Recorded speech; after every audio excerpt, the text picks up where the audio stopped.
Pogi daw siya. Pogi daw siya. Meron daw, nahawa daw siya. Ngayon lang daw lumabas. Nagpagamot pa siya. Sa klase niya? Nagpagamot Tatanong pa ko. siya. Sa klase Kanina niya? nga. Ewan ko lang, tatanong ko. Tanong mo saan siya nahawa? Yan naman, kung Itigdas. maaagad naman, wala namang ano, Oo diba? naman. At saka yung mga yung mga napapabayaan. Oo, Ba't yun yung nakakamatay mga ba yung ano, tigdas? Oo, pag pinabayaan mo ba Siyempre yun? yung mga komplikasyon. Mahirap ng ano.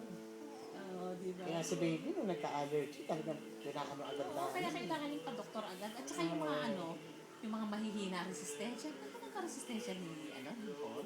Ewan ko ba? Ba't siya Kompleto kinapitan naman sa eh? mga ano yan eh. Oo, sabi ko, di ba meron kayo injection? Meron. Ba't ano, di ba? Oo nga eh. Baka iba na ngayon ng ano. Isang...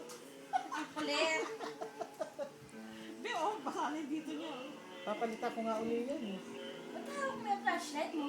Eh, tinitignan nga niya pag ganyan Gusto mo tumayo? Tinataas niya yung ulo niya dyan.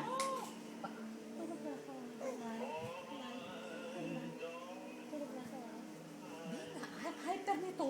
Ginaganon niya Tinataas niya talaga yung ulo niya, oh. Gusto mo lang tumayo. Sige, tayo ka na. Chipa-chipa ka pa, ah.